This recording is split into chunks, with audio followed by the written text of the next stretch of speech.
नमस्कार दोस्तों, मैं प्रशांत कौशिक संवाद इंडिया के मंच पर आप सभी का हार्दिक स्वागत करता हूं, हार्दिक अभिनंदन करता हूं, हार्दिक अभिवादन करता हूं। जैसे कि आप सभी जानते हैं कि संवाद इंडिया के मंच पर विभिन्न महत्वपूर्ण विषयों पर चर्चा हम आपके सामने लेकर आते रहते हैं और आज उसी संदर्भ में एक भारत की राजनीति को लेकर एक विशेष चर्चा, एक महत्वपूर्ण चर्चा आपके सामने लेकर हम उपस्थित हुए हैं। और इस चर्चा में हमारे साथ देश का बहुत ही वरिष्ठ पैनल जुड़ा हुआ है, जिन्हें पत्रकारिता का बड़े अनेक वर्षों का अनुभव है और जो स्वतंत्र टिप्पणियां हैं और स्वतंत्र विश्लेषण है, उसके लिए उनकी ख्याति है। लेकिन उनसे परिचय कराने से पहले मैं अपने सभी दर्शकों का धन्यवाद व्यक्त करता हूं, जिन्होंने संवाद इंडिया चैनल को सब्सक्राइब कर अपना समर्थन में दिया हुआ है। और साथ ही जो नए दर्शक हैं, जिन्होंने अभी तक सब्सक्राइब नहीं किया चैनल हमारा, उनसे मेरा आग्रह है कि संवाद इंडिया चैनल को सब्सक्राइब कर अपना समर्थन हमें दीजिए, जिससे कि चैनल लगातार आगे बढ़ता रहे और आपसे प्रेरणा पाकर सार्थक विमर्श, गरिमापूर्ण विमर्श आपके सामने हम लाते रहें। समाज इंडिया के मंच पर आज की चर्चा शुरू करने से पहले मैं अपने जो वरिष्ठ पैनल है समाज इंडिया के मंच पर, उनका सभी का परिचय मैं अपने दर्शकों से करा देता हूं।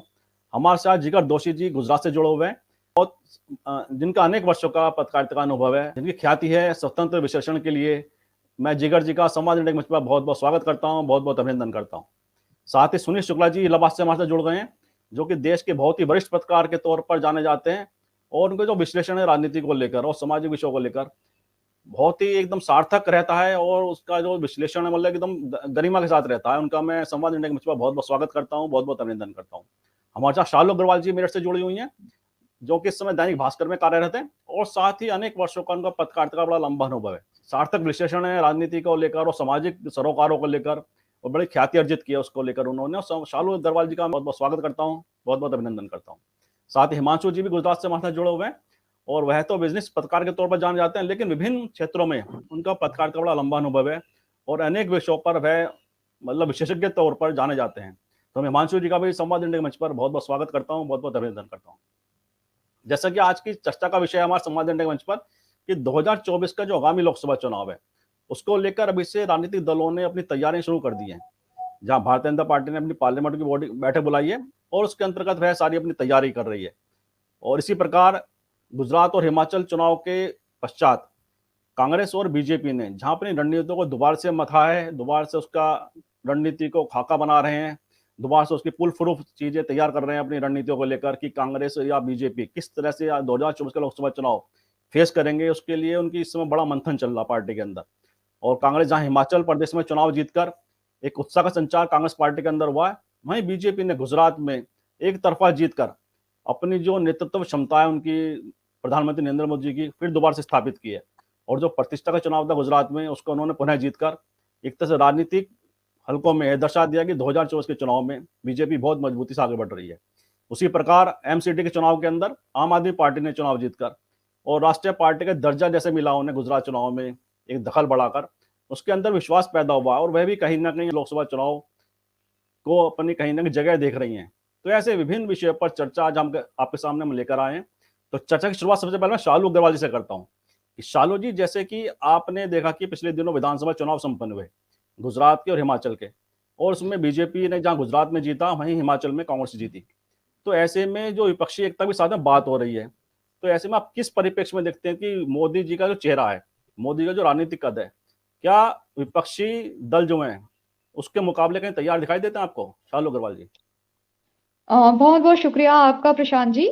और बिल्कुल मैं अपनी बात की शुरुआत जो करूंगी, तो मैं उत्तर प्रदेश के परिप्रेक्ष्य में इस पूरे लोकसभा चुनाव पर अपनी बात करूंगी। क्योंकि देखिए, कहा जाता है कि दिल्ली की राजनीति या दिल्ली की जो कुर्सी है, प्रधानमंत्री की कुर्सी, उसकी जो कहीं ना कहीं सिरे हैं वो यूपी से ही जुड़ते हैं। अगर हम सीटों के हिसाब से भी देखते हैं तो उत्तर प्रदेश सबसे बड़ा राज्य है, जनसंख्या की दृष्टि से भी आपका सबसे बड़ा राज्य जो है वो उत्तर प्रदेश ही माना जाता है और दिल्ली के नजदीक भी है। तो दिल्ली दिल्ली के नजदीक होने के कारण जो है वो उत्तर प्रदेश का कहीं ना कहीं एक महत्वपूर्ण और अहम हिस्सा बन जाता है लोकसभा चुनाव में। हाल ही में हमारे यहाँ 3 सीटों पर उपचुनाव हुए। आप भी जानते हैं कि रामपुर, खतौली और मैनपुरी, इन तीनों सीटों पे जो चुनाव हुए उसमें आप देखिए कि रामपुर जैसी सीट, जिस पर एक तरफा दबदबा हुआ करता था सपा का, उस सीट पर भाजपा ने पहली बार अपनी जीत दर्ज कराई।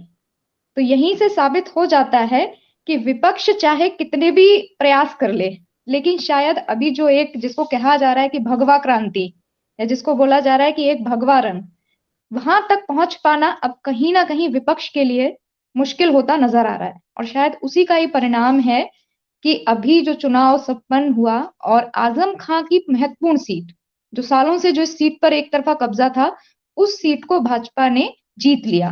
तो ये एक मैसेज है, अगर हम देखें कि ये एक मैसेज है पूरे देश के लिए और खास तौर से पूरे उत्तर प्रदेश के लिए, कि वो चाहे कितने भी प्रयास करे, विपक्ष अभी कितने भी प्रयास करे, वो अभी भगवा रंग के आगे या मोदी के समान नहीं टिक सकते।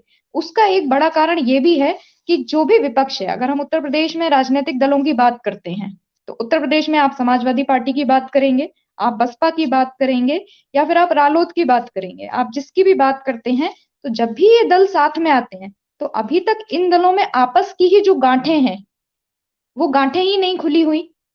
ये दल साथ में आते हैं कि ठीक है, हम 2019 के चुनाव में जो है 2022 के चुनाव में हम भाजपा को टक्कर देंगे, हम मोदी को टक्कर देंगे।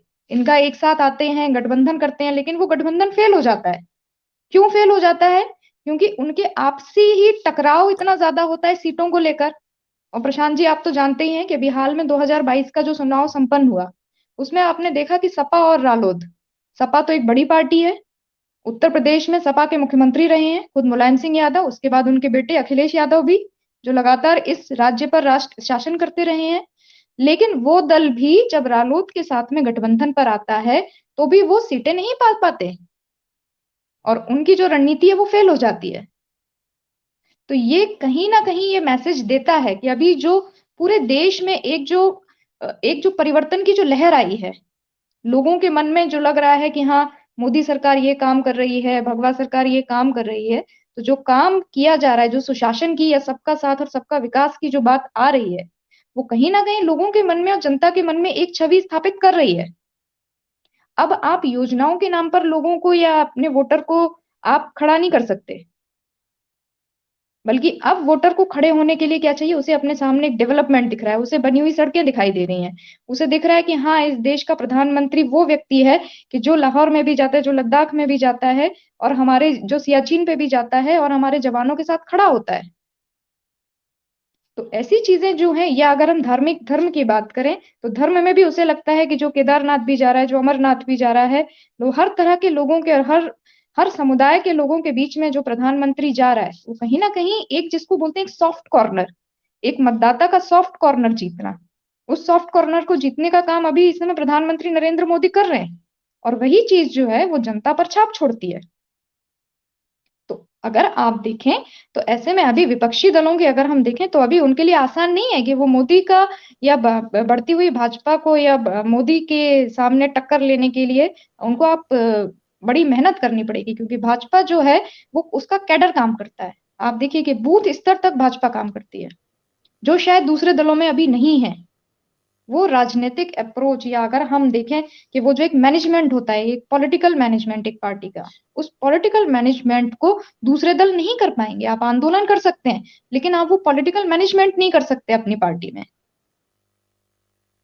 तो मुझे लगता है कि ऐसे में अभी दूसरे दलों, अगर आप कांग्रेस की भी बात करते हैं, या आप सपा की भी बात करें, आप रालोद की भी बात करें, हम आम आदमी पार्टी की भी बात करें, आम आदमी पार्टी के लिए ठीक है, आप जो है वो दिल्ली एमसीडी चुनाव जीत सकते हैं, आप पंजाब एक राज्य जीत सकते हैं, लेकिन इस पूरे देश के जहाँ 28 से अधिक राज्य हैं, उन सभी राज्यों में एक तरफा अपनी सरकार बनाना, चुनाव लड़ना बात ठीक है, लेकिन एक तरफा सरकार बनाना एक मुश्किल काम है। उसके लिए आपको और दलों का भी साथ लेना पड़ेगा, जो कि अभी ना तो आम आदमी पार्टी के साथ दिख रहा है, ना सपा, ना रालोद, और ना टीएमसी, और किसी भी दल के साथ नहीं दिख रहा।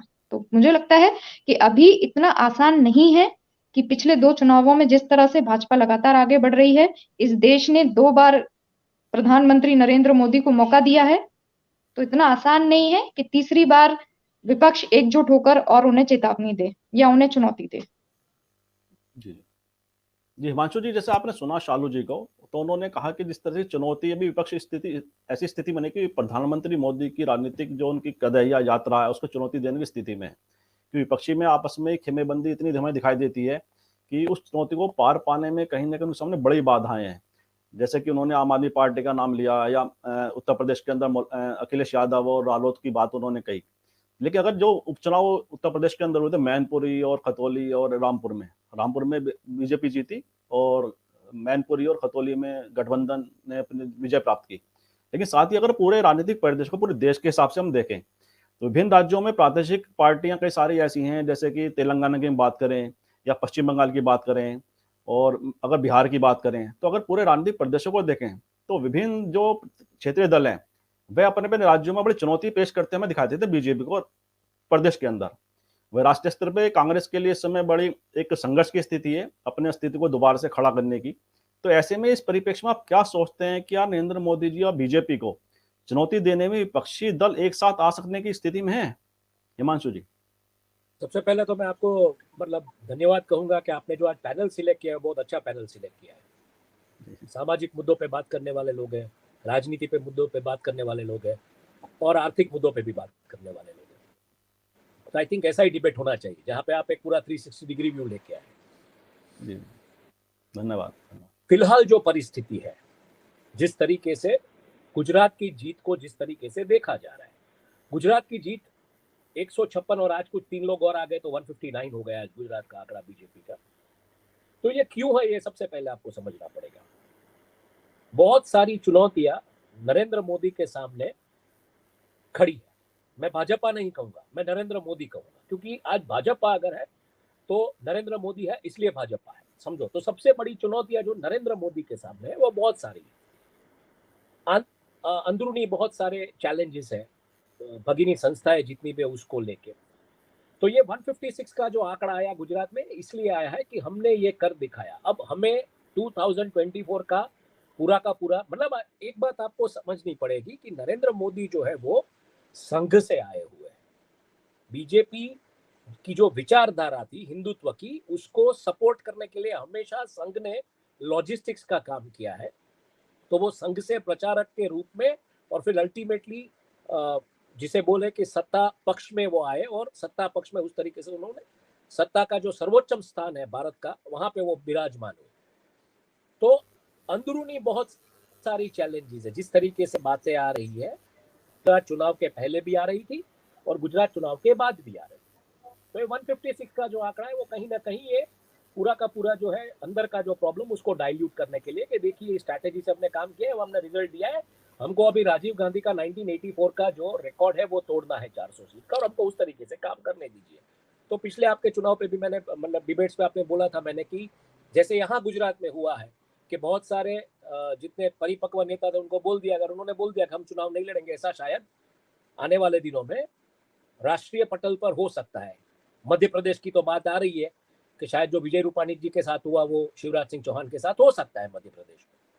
तो ये सब मुद्दे हैं, लेकिन इसमें आपको देखना क्या है, सबसे बड़ी चीज विपक्ष एकजुट होके आएगा नहीं आएगा। इससे पहले मैं ये देख रहा हूँ कि कांग्रेस की जो भारत जोड़ो यात्रा है, जिस तरीके से लोग उसके साथ जुड़ते जा रहे हैं, जिस तरीके से रघुराम राजन जैसे व्यक्ति वहां पे जुड़े, और मतलब आप देखिए वो पूरा का पूरा माहौल, जहाँ पे एक राजस्थान में एक घर के छत के ऊपर 2 प्लास्टिक की चेयर लगा के पूरा एक नेशनल डिबेट कर दिया, इंटरनेशनल डिबेट कर दिया और पूरा का पूरा मतलब मामला स्टर कर दिया। तो आपने कहीं ना कहीं ये संकेत दिया कि आप अर्थतंत्र को लेके भी इतने सीरियस है, खाली राजनीति आप नहीं कर रहे। हालांकि राजनीति हो रही है लेकिन राजनीति के साथ ये भी है। अब इसमें इस विचारधारा के साथ विपक्ष के कितने लोग जुड़ेंगे, कितने लोगों को सत्ता में जाने की मतलब लालसा है, क्योंकि बहुत सारे लोग अभी से प्राइम मिनिस्टरियल कैंडिडेट होने की बात कर रहे हैं।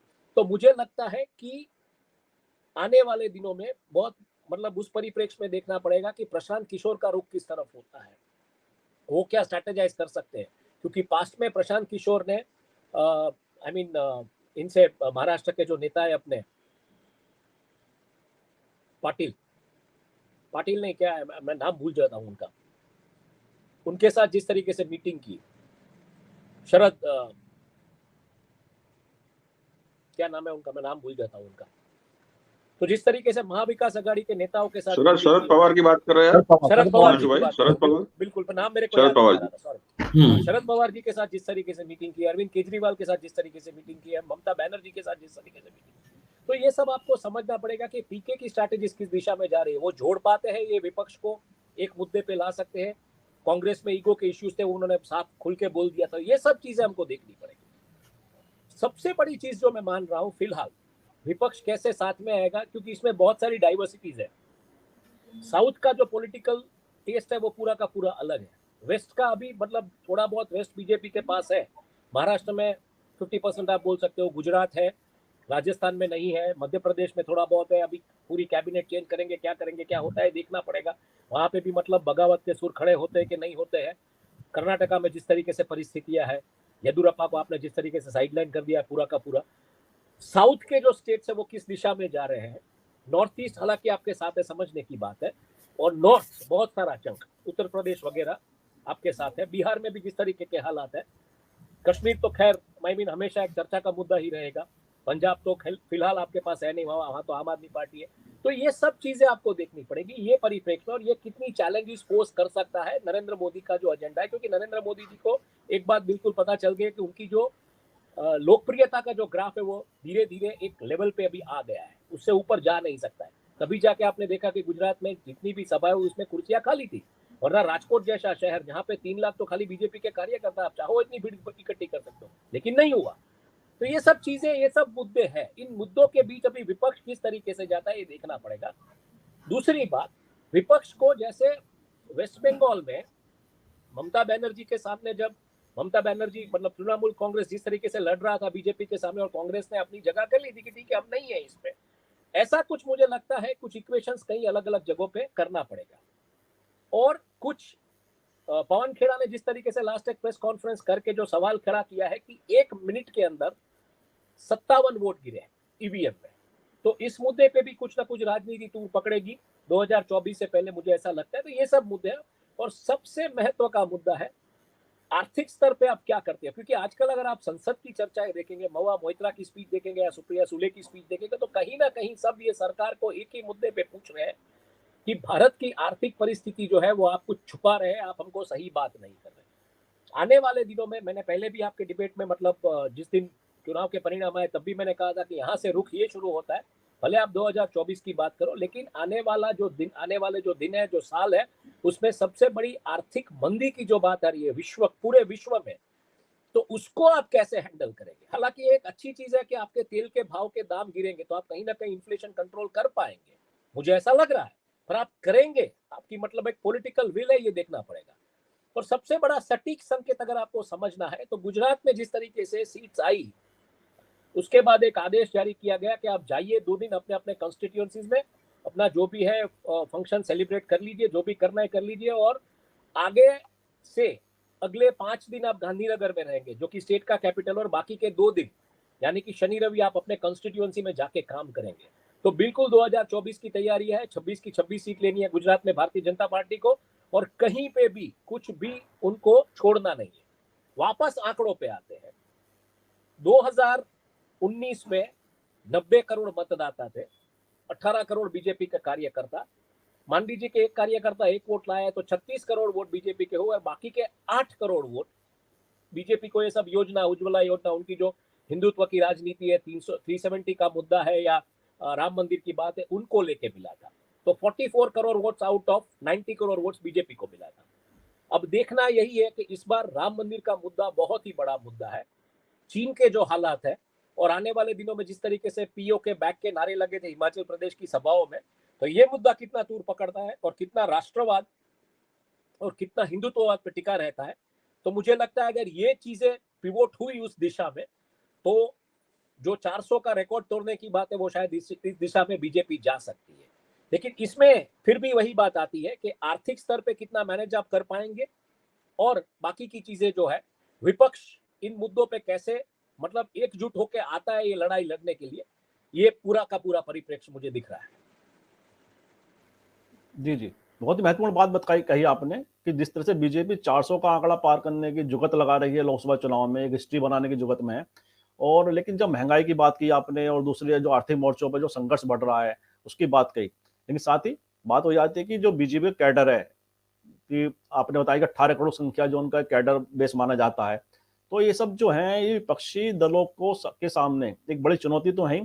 और लेकिन बात यही आती है कि जो विभिन्न स्तर पर जो, जैसे नीतीश कुमार ने भी हाल ही में एक बयान दिया कि मैं राष्ट्रीय राजनीति में विपक्षी दलों को एकजुट करने में अपनी भूमिका निभाने की तरफ उन्होंने बात कही।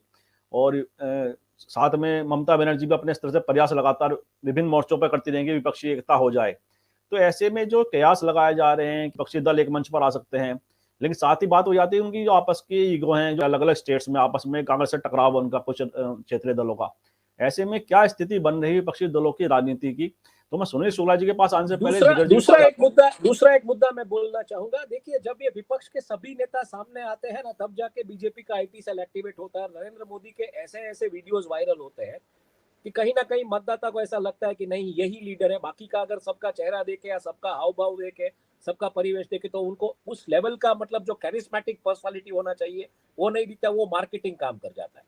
बाकी जो शालू जी ने एक बात कही वो भी इंपॉर्टेंट है कि बूथ लेवल का मैनेजमेंट, आप नारेबंदी कीजिए, मोर्चेबंदी कीजिए, आप विरोध कर सकते, लेकिन बूथ लेवल का मैनेजमेंट वो विपक्ष कैसे करेगा ये बहुत जरूरी है। अगर विपक्ष इन मुद्दों पे कुछ करता है तो मुझे लगता है बिल्कुल टक्कर दे पाएगा। लेकिन जहां तक मैं समझता हूं, जहां तक मेरी बात हो रही है बीजेपी में, अभी जहां तक मेरी बात हो रही है संघ के वरिष्ठ नेताओं के साथ, तो मुद्दा कहीं ना कहीं क्लियर है कि 400 का जो आंकड़ा है वो पार करना है, और वो कैसे पार किया जाए। 44 करोड़ वोट्स आपको लास्ट टाइम मिले थे।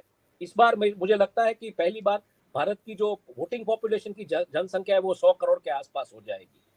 तो उसमें से आप कितना वोट शेयर 50-55% कैसे लेके आते हैं, ये पूरी की पूरी जद्दोजहद फिलहाल बीजेपी में उस मुद्दों पे छाई हुई है। सॉरी, ये थोड़ा बोलना था मुझे, इसलिए मैंने नहीं, बिल्कुल सही पॉइंट बताया आपने कि जो वास्तव में जो बीजेपी की मार्केटिंग, जो उनकी रणनीति रहती है, या बूथ मैनेजमेंट जो है उनका, वास्तव में इसमें कोई दो राय नहीं कि उनका बूथ मैनेजमेंट वास्तव में उन्होंने मेहनत की उस पर, और उसको काफी उन्होंने मजबूत पकड़ अपनी बूथ मैनेजमेंट बनाई है, इसमें कोई दो राय नहीं है। तो मैं जिगर जी के पास आता हूँ कि गुजरात के चुनाव को आपने बड़े नजदीक से देखा है, और जब बूथ मैनेजमेंट की बात कही हिमांशु जी ने और शालू जी ने भी, तो आपने बूथ मैनेजमेंट की जो रणनीति है बीजेपी, उसको देखा है कि किस तरह से उन्होंने उसको अमलीजामा पहनाया, किस तरह से बूथ को मजबूत किया उन्होंने, पन्ना प्रमुख है। तो इस तरह का जो कैडर उन्होंने तैयार किया, पार्टी का संगठन का ढांचा जो निचले स्तर तक तैयार किया है, क्या कहीं भी जो देश की जो अन्य विपक्षी पार्टियां हैं, चाहे वो क्षेत्रीय दल हों या राष्ट्रीय राजनीति में कांग्रेस है, ऐसे में क्या वो इस जो उनका संगठनिक तौर पर क्या बीजेपी से लड़ने में सक्षम दिखाई देते हैं विपक्षी दल? और जैसे कि हम माने कि देश के अंदर गुजरात हो गया, उत्तर प्रदेश हो गया, जो फुल मेजोरिटी में बीजेपी ने अपने दम पर सरकार बनाई है, आसाम भी है, लेकिन जो अन्य प्रदेशों में उनकी सरकार है उसमें कई उनके गठबंधन के सहयोगी के साथ है या दूसरे दलों से विधायक लाकर उन्होंने सरकार बनाई है। तो ऐसे में जो पूरा परिदृश्य है राजनीति का देश की, अगर हम 3 प्रदेश बात करें, गुजरात, उत्तर प्रदेश, आसाम, इसके अलावा जो अन्य प्रदेश में चुनौती लगातार बीजेपी को मिल रही है, तो ऐसे में क्या लोकसभा चुनाव में बीजेपी विपक्षी दल आपस में एक दूसरे को टक्कर देने की स्थिति में है, बराबर की स्थिति में क्या? बिल्कुल बिल्कुल प्रशांत जी, मैं इसका पूरा डिटेल में आपको जरूर उत्तर बताऊंगा। सारे राज्यवार हम स्थिति की भी बात करेंगे और जितने दल है पक्ष उसकी भी श्योरली बात करेंगे। पर मैं एक चीज जरूर चाहूंगा कि पहले मेरे ख्याल से हम सुनील सर को सुन ले, क्योंकि उनका मेरे से बहुत ज्यादा अनुभव है, तो हमें बहुत ज्यादा समझ में आ जाएगा और काफी दर्शकों को भी बहुत ज्यादा डिटेलिंग मिल जाएगा। उसके बाद मैं अपनी टिप्पणी देता हूँ। जी ठीक है। मैं सुनील जी को बाद में इसलिए ला रहा था कि पूरी चर्चा का जो आकलन है उसकी क्या उसमें से निकल के आ रहा है उसका पूरा विश्लेषण करते हैं। लेकिन सुनील, जैसा आपने कहा, तो सुनील जी के पास आता हूं कि उनका बड़ा वर्षों का अनुभव है राजनीति को देखने का और समझने का, और राजनीतिक दलों की जो उनकी जो कार्यशैली है उसको एक बड़ा अच्छी तरह वो समझते हैं। विभिन्न राजनीतिक दलों की जो कार्यशैली है, जो नेताओं की कार्यशैली को बड़ा अच्छी तरह समझते हैं। तो सुनील जी के पास इसी प्रश्न को लेकर मैं आता हूँ। जैसे कि हम उत्तर प्रदेश की बात करें तो यहाँ पर बीजेपी को चुनौती देने के लिए अखिलेश यादव और जयंत चौधरी ने गठबंधन बनाया, और मैनपुरी खतौली के उपचुनाव में फायदा भी हुआ उसका, इसमें कोई दुराई नहीं। लेकिन साथ में एक बात और जोड़ूंगा, मैनपुरी के लोकसभा चुनाव में बिहार में जनता दल यूनाइटेड के जो बड़े नेता, उनके 2-3 लोग मैनपुरी लोकसभा चुनाव में आए और वहां पर उन्होंने एक मंच को साझा किया अखिलेश यादव के साथ में। बेसिकली ये बात सही है कि उनके जदयू का यहाँ पे कोई वोट अपील ज्यादा नहीं है मैनपुरी में, लेकिन उनका आना क्या विपक्षी एकता की कहीं कड़ी जोड़ने की तरफ उनका इशारा था? और जिस तरह से तेलंगाना के मुख्यमंत्री अखिलेश यादव के साथ कहीं ना कहीं उनके संबंध की बात की जाती है कि कहीं ना कहीं आपस में एक अंडरस्टैंडिंग उनकी डेवलप हो रही है, और आम आदमी पार्टी के अरविंद केजरीवाल भी और केसीआर के अंदर भी एक अंडरस्टैंडिंग डेवलप हो रही है। तो ऐसे में जो विपक्षी दल अलग अलग मोर्चों पे आपस में कहीं ना कहीं एक दूसरे से कड़ी जोड़ने की तरफ प्रयास कर रहे हैं। वहीं कांग्रेस, जब जयराम रमेश उनका एक बयान आया कि कांग्रेस को हल्के में लेना कोई विपक्षी अगर एक दल समझता हो तो वह गलती है उनकी, और 200 सीट पर हम लड़ेंगे वो भी गलतफहमी है। तो कांग्रेस पूरी तैयारी कर रही है अपनी तरफ से चुनाव लड़ने की। तो ये सब बयानों से क्या परिलक्षित होता है, आप क्या समझते हैं सुनील शुक्ला जी? धन्यवाद प्रशांत जी। हालांकि मैं जिगर को सुनना चाहता था, लेकिन जो उनका आदेश है वो ठीक है। मैं चाहता था कि जिगर बोलते, लेकिन कोई बात नहीं। और भारतीय जनता पार्टी देश में अपराजेय है, यह मैं नहीं मानता। और कोई एक राजनीतिक दल देश में ऐसा नहीं है जो अकेले अपने बूते पे भारतीय जनता पार्टी से लड़ सके, यह भी मैं स्वीकार करने के लिए तैयार हूं कि बिना गठबंधन के सभी पार्टियों को एक साथ एकजुट हुए आप भारतीय जनता पार्टी का मुकाबला 2024 के लोकसभा के चुनाव में नहीं कर सकते। और कोई एक ऐसा राज्य नहीं, गुजरात को छोड़कर, गुजरात का जो चुनाव चूंकि सामने है इसलिए मैं कह सकता हूं, गुजरात में यही स्थिति है कि भारतीय जनता पार्टी के सामने किसी की चुनौती नहीं है। आगे क्या होगा मैं नहीं कह सकता, लेकिन आज की स्थिति तो यही नजर आती है। जो अभी हाल के उपचुनाव हुए हैं और चुनाव हुए हैं, 2 राज्यों के विधानसभा का चुनाव हुआ और 4 राज्यों में उपचुनाव हुए, उड़ीसा, छत्तीसगढ़, राजस्थान और उत्तर प्रदेश। यह तत्काल अभी राजनीतिक परिणाम आए हैं। जो मैनपुरी का चुनाव है और जो खतौली का चुनाव है, ये दोनों चुनाव परिणाम इस बात के संकेत हैं कि देश की जनता के बीच में क्या चल रहा है और भारतीय जनता पार्टी कहां है। और अगर विपक्षी दल मिलकर के चुनाव लड़ेंगे तो भारतीय जनता पार्टी कहां रहेगी।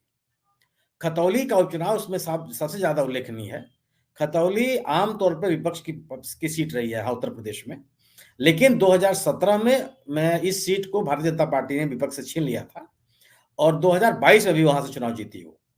लेकिन 2022 के बाद जब वहां के सदस्य की सदस्यता खत्म हो गई हेट स्पीच के मामले में, उपचुनाव जो हुआ उसमें भारतीय जनता पार्टी हार गई और अच्छे खासे मत से हारी। दूसरी चीज, और यह एक बहुत बड़ा संदेश है कि जो 2012-13 का सांप्रदायिक तनाव हुआ था मुजफ्फरनगर जिले में और पश्चिमी उत्तर प्रदेश में जो हालात बने थे, उससे वहां के लोग बहुत आगे निकल चुके हैं।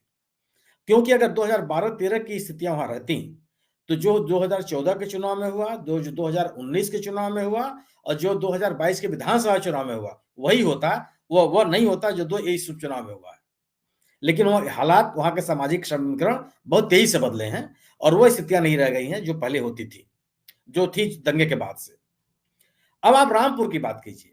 रामपुर के चुनाव परिणाम के ऊपर अगर आप कोई राजनीतिक निष्कर्ष निकालते हैं तो यह बहुत ही दोषपूर्ण होगा। मैं यह स्वीकार करने के लिए तैयार नहीं हूं कि रामपुर में मतदान होने दिया गया। 30%, 31% मतदान हो और मतदान को बढ़ाने के लिए कोई कार्रवाई न की जाए, यह मुझे स्वीकार करने में दिक्कत है। और अगर मतदान होता, लोगों को मतदान करने दिया जाता, तो मैं नहीं मानता कि गुजरात का परिणाम, रामपुर का परिणाम वही होता जो हम आपको दिखाई पड़ रहा है। तो उत्तर प्रदेश में मेरा अपना मानना यह है कि अगर समाजवादी पार्टी, कांग्रेस, राष्ट्रीय लोकदल और जो ये अन्य विपक्षी दल, पिछड़ों की राजनीति करने वाले जो अन्य राजनीतिक दल हैं, अगर ये मिल करके इकट्ठा चुनाव लड़ते हैं लोकसभा का चुनाव, तो ये भारतीय जनता पार्टी के लिए बड़ी चुनौती होगी।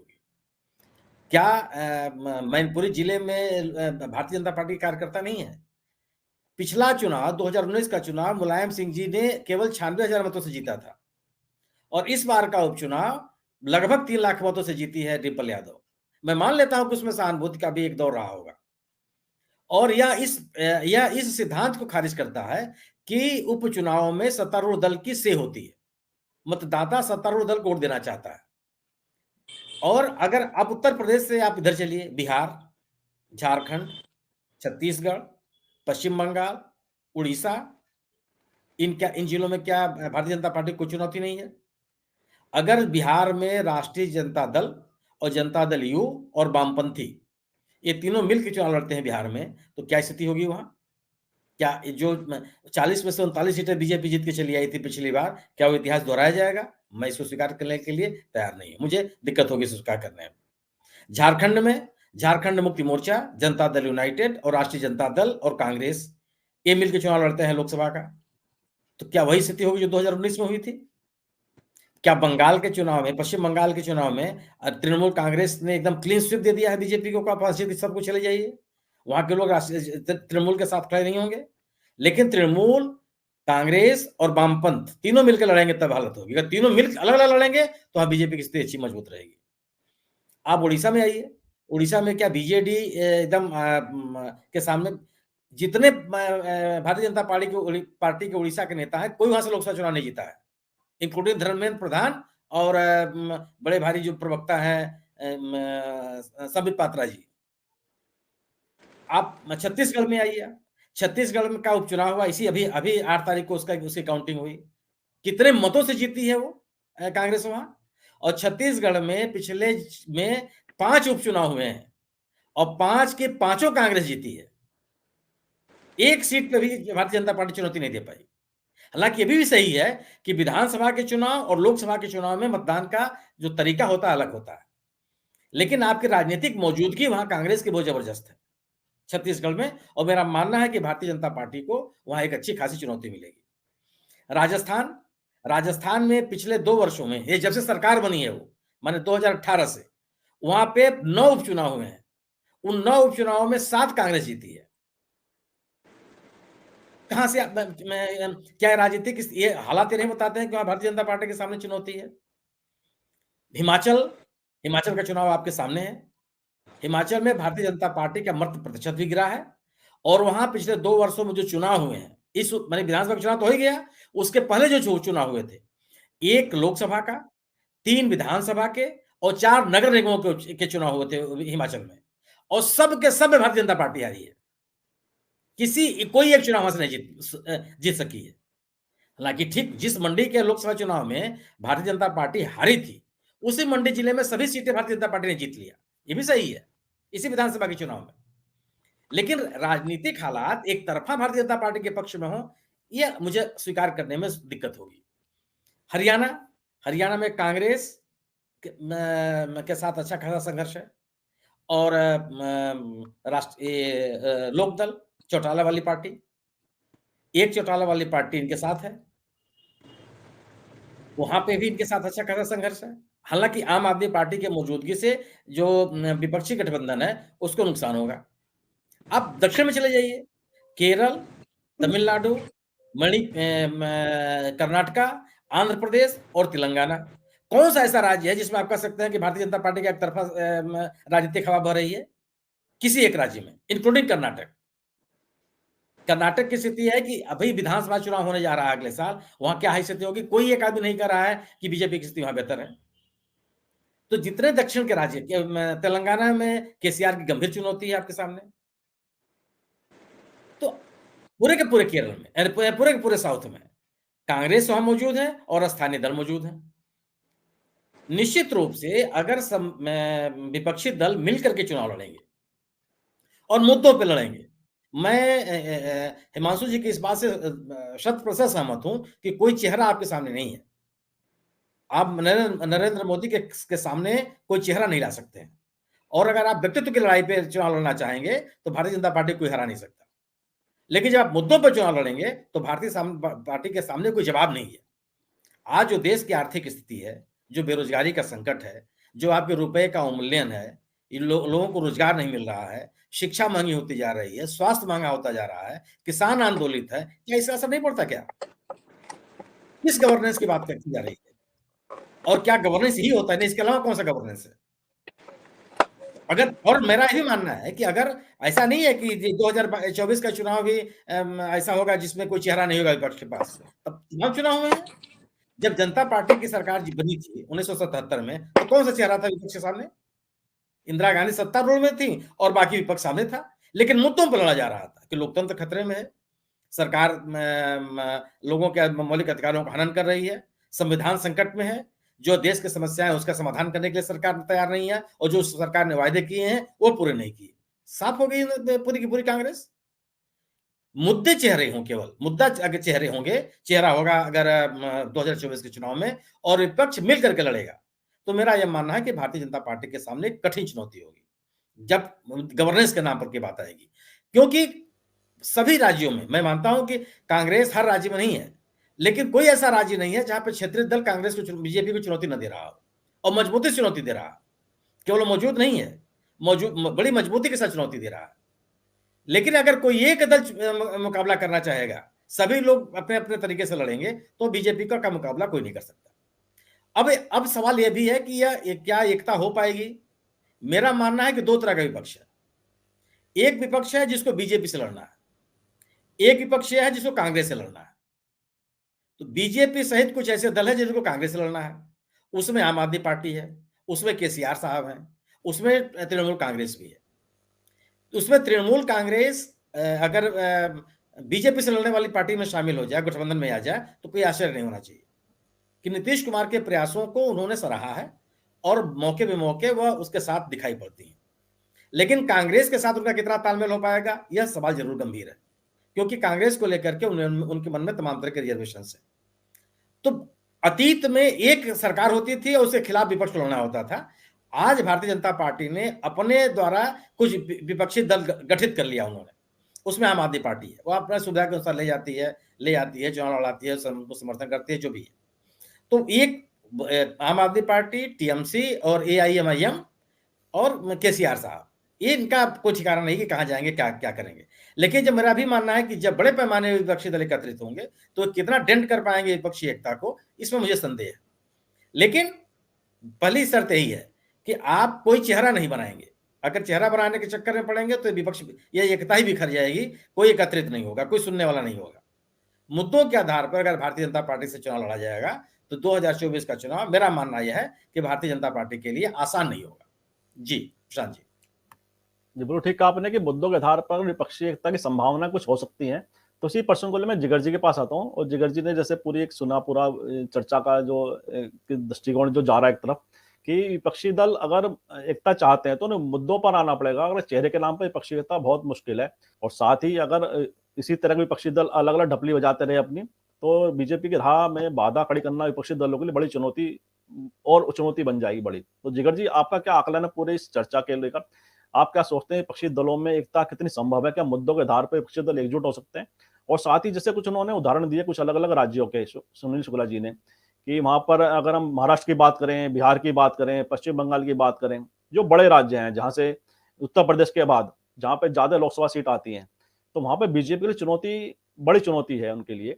तो ऐसे में क्या बीजेपी को चुनौती देने में विपक्षी दल सक्षम है इन प्रदेशों की अगर बात करें तो? जिगर जी। बिल्कुल बिल्कुल बिल्कुल प्रशांत जी, मेरे ख्याल से पूरी जो डिबेट है ना, उसका जो सार है और जो सारी डिटेलिंग है, सुनील सर ने काफी अच्छे से समझाया हमको और दर्शकों को, सभी को। बहुत सारे मुद्दे उन्होंने काफी कवर कर लिए। सबसे पहले अगर हम बात करें तो हिंदुत्व, राष्ट्रवाद और विकास, डेवलपमेंट जो कहते हैं, और मोदी जी का चेहरा, उसी को लेकर हमेशा बीजेपी चलती है। और ये मेरे ख्याल से ये चार जो चीज है, उसमें अभी तक बीजेपी का तोड़ किसी के पास नहीं है। तो मेरे ख्याल से इस तरीके से अगर विपक्ष ये मुद्दों के ऊपर आगे जाने की कोशिश करता है तो उनको काफी ज्यादा दिक्कत आएगी आने वाले चुनाव के समय में 2024 में। अब अगर उसके बिल्कुल विपरीत देखते हैं कि कौन सी ऐसी जगह है या क्या वो कर सकते हैं, तो अगर हम राज्यवार देखें, जैसे सुनील सर ने काफी अच्छे से बहुत सारे राज्यों की बात बताई, हम दिल्ली से शुरू करें या पंजाब की बात करें या यूपी की या बिहार की, हर जगह, और इवन साउथ के जो सारे स्टेट है उसमें हर जगह कहीं ना कहीं क्षेत्रीय दल मौजूद है और काफी बड़ी मात्रा में उनकी जो मेजोरिटी है या जिस तरीके से लोकप्रियता है वो भी काफी जगह जगह पर है। तो ये जो सारी फाइट है वो डेफिनेटली बीजेपी को होगी। अब देखने वाली बात ये होगी, मुझे ऐसा लग रहा है 2024 आने तक, मतलब जब तक ये आने वाला 1.5 साल आएगा, तब तक मुझे ऐसा लग रहा है काफी सारा दूध का दूध पानी का पानी हो जाएगा। और हमें थोड़ा ये भी देखने को मिलेगा कि ऐसी कौन सी पार्टी है, जो हमने गुजरात में इस बार देखा कि आम आदमी पार्टी ने आकर 12-13% जो वोट लिए, इस तरीके से जो वोट बिखरे हैं विपक्ष के, उस तरीके से 3 या 4 पार्टी पूरे भारतवर्ष में जहां जहां अलग अलग चुनाव के समय में जो वोट कट कर सकती है विपक्ष का, तो मेरे ख्याल से ये सबसे बड़ी चुनौती विपक्ष के लिए ये होगी, मुझे ऐसा लग रहा है आज की तारीख में, पहली बात।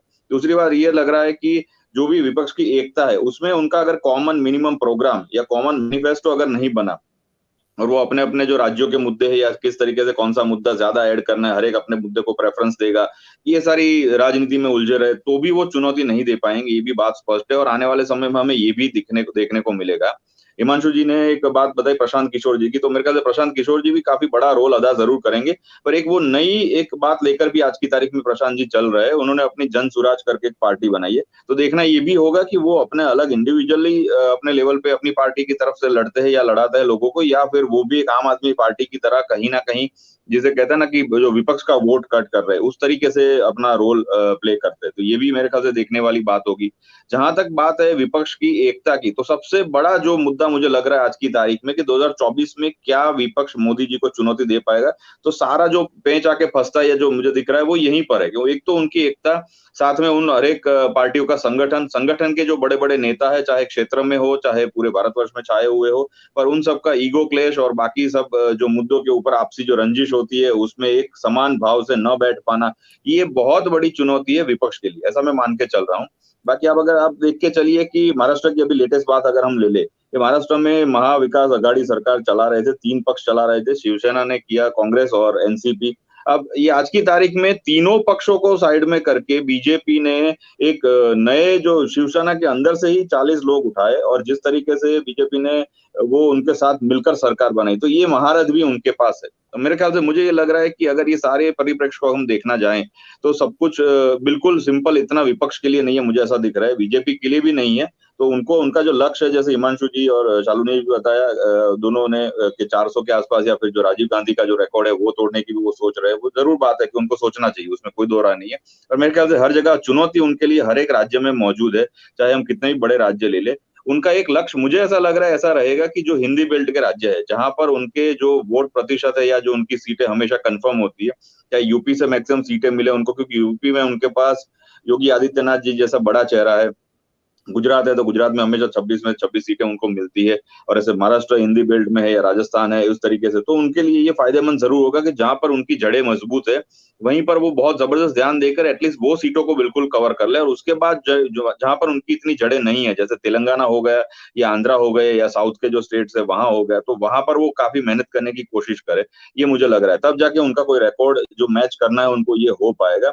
अदरवाइज बाकी जहां तक चुनौती की बात है, तो चुनौती देने के लिए केसीआर आज की तारीख में बहुत मेहनत कर रहे हैं। उन्होंने अपनी एक क्षेत्रीय से ऊपर उठकर एक नेशनल पार्टी टीआरएस की भी कुछ रचना की है हाल ही में, वो भी प्रयत्न कर रहे हैं। नीतीश जी तो हमेशा बोलते हुए हम देखते हैं कि नीतीश जी ट्राई कर रहे हैं कि मैं पीएम पद का उम्मीदवार हूं या फिर उस तरीके से राष्ट्रीय राजनीति में जाऊंगा।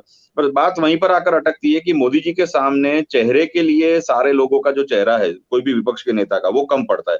राहुल गांधी एक ऐसा नेता लग रहे हैं आज की तारीख में, भारत जोड़ो यात्रा के ये इतने महीने, 3-4 महीने बीतने के बाद और 100 दिन बीतने के बाद, कि शायद वो कहीं उनका जो परसेप्शन डेवलप करना है एक राष्ट्रीय राजनीति में कि कांग्रेस के अलावा किसी विपक्ष को नहीं चलेगा, मेरे ख्याल से वो करने में काफी हद तक कामयाब रहे।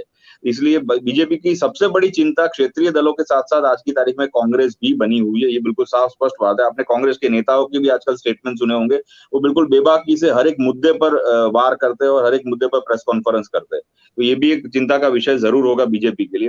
पर अगर 2024 आते आते तक, हिमांशु जी ने 2 बात का उल्लेख किया, वो बहुत बड़ी बात है। हमें नहीं पता आगे जाके उसमें क्या होगा, और सुनील सर ने तो जो पूरा डिटेलिंग किया उसके अंदर वो सारी बात कवर हो गई ऑलमोस्ट, कि अगर आने वाले समय 1.5 साल में चाइना का युद्ध या पीओ के बैक वाला जो बात चल रही है, वो बात अगर आ गई पूरी परिप्रेक्ष्य में, तो मेरे ख्याल से सारी राजनीति, सारा देश का जो माहौल है वो बिल्कुल राष्ट्रवाद पे चला जाएगा। और राष्ट्रवाद के मुद्दे पर अगर 2024 तक माहौल जाता है, तो मुझे नहीं लगता बीजेपी को फिर कोई हरा सकता है या फिर उनको रिकॉर्ड तोड़ने में भी कोई दिक्कत आएगी। तो ये देखना रहेगा कि आने वाले समय में जो धरातल के मूल मुद्दे हैं, जैसे महंगाई है या बेरोजगारी या शिक्षा या आरोग्य या रोजगार, वो सारी चीजें है, उसके सामने राष्ट्रवाद का मुद्दा कितना भारी पड़ता है। अगर ये हुआ तो मेरे ख्याल से फिर मुझे नहीं लगता कि बाकी के मुद्दे लोग याद रखेंगे। सेम बिल्कुल यही पैटर्न जैसे गुजरात में आपने देखी, गुजरात में बहुत सारे मुद्दे थे, आज भी है। अभी 2-3 दिन पहले ही किसानों को जो 10 घंटे बिजली मिल रही थी वो 8 घंटे कर दी गई है। ऐसी बहुत सारी चीजें, पर आज की तारीख में फिर भी जो जीत हुई है वो विकास के साथ साथ धर्म की हुई है। इस तरीके से स्टेटमेंट वो हम जो ऑफ द रिकॉर्ड सुनते हैं कि लोगों को विकास चाहिए पर धर्म की कीमत पर नहीं चाहिए। ये जो एक माइंड में हर एक के लोगों के घूमता है, उसमें बीजेपी भली भांति फिट बैठती है, बाकी कोई पार्टी उनके माइंड में नहीं आती। अब ये परसेप्शन है वो बाकी की पार्टियों को देखना रहेगा। तो मेरे ख्याल से ये जो सारे जो धार्मिक राजनीति होती है उसको वो किस तरीके से विपक्ष हैंडल करता है और किस तरीके से अपना रुख साफ और स्पष्ट करता है, इस पे भी बहुत ज्यादा दारोमदार रहेगा। क्योंकि 2023 में भी आने वाले समय में और 11 स्टेट्स के इलेक्शन है, तो परिस्थितियां काफी हद तक हमें विधानसभा में भी अलग अलग प्रकार की देखने को मिलेगी। पर अगर मूलतः जो बात है उसमें हम बिल्कुल पॉइंट वाइज अगर देखें तो जो 4-5 मुद्दे हैं बीजेपी की फेवर में, चाहे राष्ट्रवाद हो, हिंदुत्व हो, विकास हो या मोदी जी का चेहरा हो, और सामने उनके जो चुनौतियां है वो ये सारी चुनौतियां जो क्षेत्रीय दल जहां जहां मजबूत है वो बीजेपी को जीतने नहीं देंगी, अब बिल्कुल ट्राई करेंगे कि बीजेपी के नंबर्स कम आए। तो ये दोनों चीज के सामने आमने सामने। तीसरा एक इतना बड़ा फैक्टर है जो मेरे ख्याल से बीजेपी वापस अप्लाई करेगी, वो है कि ऐसी पार्टी को अलग अलग जगह पे इंप्लीमेंट करना या डालना कि जो पार्टी काफी सारा विपक्ष का वोट काटने में मदद करे। अब ये जो पॉइंट है उसी के ऊपर मुझे लगता है आने वाला समय दिखेगा। अगर ये सक्सेसफुली हो जाता है कि वो पार्टियां विपक्ष का वोट काटने में सफल होती है, तो मेरे ख्याल से बीजेपी बिल्कुल क्लीन स्वीप से उनका जो रिकॉर्ड है वो करने में कामयाब रहेगी। बाकी चुनौती जरूर है, उसमें कोई दो राय नहीं। जी जी सही कहा आपने, चुनौती जरूर है, लेकिन विपक्षी दल किस तरह से बीजेपी की रणनीतियों को काट लाते हैं और बीजेपी किस तरह से विपक्षी दलों की जो एकता है उसमें सेंधमारी कर विपक्षी एकता को अलग अलग खंडों में विभाजित करने में सफल होती है। अलग अलग पार्टी सब अपने अपने स्तर से लगी हुई हैं, तो ये देखना तो खैर रोचक विषय है कि भविष्य में क्या होता है। तो चर्चा के आखिरी राउंड में हम आते हैं और मैं सभी वक्ताओं से संक्षेप में टिप्पणी चाहूंगा। शालू जी आपके पास आता हूँ। जैसे आपने सभी वक्ताओं को सुना और सभी ने एक बात कही कि निश्चित रूप से अगर विपक्षी दल एक होकर लड़ते हैं तो चुनौती कुछ बन सकती है बीजेपी के लिए, लेकिन अगर वो अलग अलग लड़ते हैं तो मतलब बीजेपी को चुनौती देना सबके लिए बड़ा मुश्किल रहेगा। और अलग अलग प्रदेशों की हम बात करें, अगर जैसे कि उत्तर प्रदेश के अंदर सबसे ज्यादा लोकसभा सीट आती हैं और यहाँ बीजेपी ने पिछले 2 लोकसभा चुनाव में बहुत बड़ी विजय हासिल की लोकसभा चुनाव में। लेकिन जिस तरह से गठबंधन की हम बात करें उत्तर प्रदेश के संदर्भ में, यहाँ पर समाजवादी पार्टी और राष्ट्रीय लोकदल गठबंधन है जो कि बीजेपी के सामने मजबूत गठबंधन है, इसमें कोई दो राय नहीं है। अगर ये इसमें कांग्रेस भी शामिल हो जाती है या दूसरी जो अन्य छोटी पार्टियां हैं जैसे ओम प्रकाश राजभर की है जो इस समय नाराज हैं अखिलेश यादव से बताए जाते हैं, या दूसरी जो अन्य छोटे छोटे दल हैं जो कुछ कुछ क्षेत्रों में अपना प्रभाव रखते हैं, ओबीसी की बात की, जैसे पिछड़ी जातियों की राजनीति की बात की वक्ताओं ने, तो अगर वो सब एकजुट हो जाते हैं बीजेपी के खिलाफ लामबंद हो जाते हैं तो उसका उत्तर प्रदेश में क्या असर पड़ेगा। साथ ही जो अन्य प्रदेश हैं जैसे कि महाराष्ट्र हो गया, बिहार हो गया, तेलंगाना है, पश्चिम बंगाल है, जहाँ पे क्षेत्रीय दल लगातार हावी हैं और जहाँ पर इस समय कांग्रेस है, छत्तीसगढ़ हो गया, राजस्थान हो गया और दिल्ली में आम आदमी पार्टी है दोनों विजय प्राप्त की है। तो ऐसे में जहाँ विपक्षी दलों की सत्ताएं हैं, छत्तीसगढ़ में जैसे कांग्रेस का एक उन्होंने उपचुनाव में विजय प्राप्त की, तो क्या लोकसभा चुनाव जो छत्तीसगढ़ से आते हैं जहाँ बीजेपी को जीत मिली थी, मध्य प्रदेश में हम चुनौती देख रहे हैं बीजेपी के लिए, राजस्थान में इस बार चुनौती देख रहे हैं, तो ये क्या आपका क्या आकलन है इन सब चीजों को लेकर कि बीजेपी के लिए सामने सबसे बड़ी चुनौती आप कौन सी पार्टी को देखती हैं, विपक्षी पार्टी की आपस की एकता या कोई विशेष दल? बिल्कुल सही बात है प्रशांत जी। और मैं देखिए, अगर हम पूरा लोकसभा चुनाव आगामी 2024 के लोकसभा चुनाव की जब हम बात करते हैं और हम भाजपा वर्सेज हम विपक्ष करते हैं, देखिए मैं 5 ऐसी बातें हैं, मैं 5 प्रमुख ऐसे बिंदु हैं जिनको लेकर विपक्ष को काम करना पड़ेगा, जिसमें भाजपा कहीं ना कहीं उनसे आगे है। सबसे पहली बात तो अगर विपक्ष एकजुट होगा, जैसे कि अभी हमारे सीनियर्स दूसरे साथियों ने भी, शुक्ला सर ने भी और जिगर सर ने भी इस बात की जिक्र किया कि एक अकेला दल, चाहे वो कांग्रेस हो, चाहे वो पीसीआर की पार्टी हो, चाहे वो जदयू हो, कोई भी हो, एक अकेला दल भाजपा का या मोदी का सामना नहीं कर सकता। उनको एकजुट होना पड़ेगा। तो क्या वो पूरा का पूरा विपक्ष, हम बात कांग्रेस की करें, हम बात रालोद की करें, हम बसपा की करें, हम आम आदमी पार्टी या हम किसी की भी बात करते हैं, तो सबसे पहले तो उन्हें अपने स्वार्थ या अपने जो निजी हित हैं उनको एक तरफ रखना पड़ेगा। तो क्या ये जितना भी विपक्ष है, चाहे वो क्षेत्रीय दल हो या वो दूसरी अन्य पार्टियां हो, चाहे वो कांग्रेस हो या आम आदमी पार्टी हो, क्या वो इस बात को मानने के लिए तैयार हैं?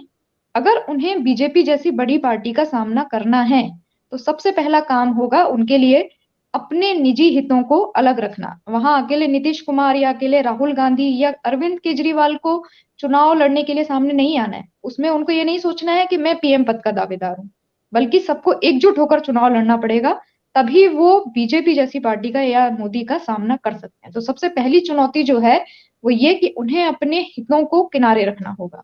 दूसरी मुख्य बिंदु, जो दूसरी बड़ी बात आती है, जैसे कि अभी कांग्रेस की भारत जोड़ो यात्रा की बात हो रही थी, तो ये सभी जानते हैं कि एक भीड़ का आपके साथ चलना और उस भीड़ का आपके वोट में तब्दील होना, दोनों में एक बड़ा अंतर है। अगर आप कोई भी राजनीतिक रैली करते हैं, वो चाहे किसी भी नेता की हो, वो चाहे मोदी की रैली हो, चाहे वो राहुल गांधी की रैली हो, या वो सोनिया गांधी की हो, या किसी की भी हो, उसमें आप तिकड़म लगाकर आप भीड़ तो इकट्ठी कर लेंगे, लेकिन क्या वो भीड़ आपके सामने ईवीएम पर आपका वोट दबाती है, आपका बटन दबाती है? ये एक बड़ी चुनौती होती है। तो राहुल गांधी के साथ में नो डाउट कि वो जिस तरह से आगे बढ़ रहे हैं, जिस तरीके से वो लगातार 100 दिन का उनका पूरा टारगेट है और वो काम कर रहे हैं, पूरे प्रदेशों में जा रहे हैं, उनके साथ में एक बड़ा वर्ग है, एक बड़ी संख्या में लोग जुड़ते जा रहे हैं। लेकिन क्या वो भीड़ कल कांग्रेस के साथ देगी, कल कांग्रेस के साथ खड़ी होगी? ये भी एक बड़ा बात है कि भीड़ का वोट में तब्दील होना। तीसरी बात आती है कि बीजेपी वो दल है जो तोड़कर अपने में जोड़ना जानती है, वो चाहे हम किसी भी राज्य की बात करें। जैसा कि अभी हमारे जिगर सर ने भी इस बात को जिक्र किया था कि बीजेपी जब उसे लगता है कि फिर चाहे वो महाराष्ट्र की बात हो या वो मध्य प्रदेश की बात हो या उत्तर प्रदेश की बात हो, किसी भी राज्य की बात हो, आप हार्दिक पटेल, आप जितिन प्रसाद और तमाम ऐसे नाम है जो जिनके उदाहरण हमारे सामने हैं, उन सबको बीजेपी ने जोड़ा, तोड़ा और अपने में जोड़ा। तो उनका फायदा उठाना जो है वो बीजेपी जानती है।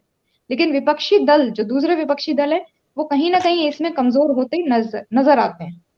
चौथी प्रमुख बात है धर्म और राष्ट्रवाद। ये दो ऐसे मुद्दे हैं कि जो विकास को भी ताक पर रख देते हैं, और भाजपा इसमें माहिर है। जब उसे लगता है कि चुनाव कहीं ना कहीं उसके अगेंस्ट जा रहा है, जनता उसके अगेंस्ट जा रही है, वो इन दो कार्ड्स को खेलती है, धर्म और राष्ट्रवाद। फिर चाहे वो राम मंदिर का मुद्दा हो, वो 2013-14 का मुजफ्फरनगर दंगा हो, वो गुजरात दंगा हो, या और कोई भी मैटर हो, वो सबसे पहले धर्म और दूसरा राष्ट्रवाद। पिछले चुनाव में आप देख भी सकते हैं कि जो भी परिणाम, अगर हम राज्यों के चुनाव में भी देखें, तो उनमें भी किस तरीके से उसने पूरे चुनाव को पलटा।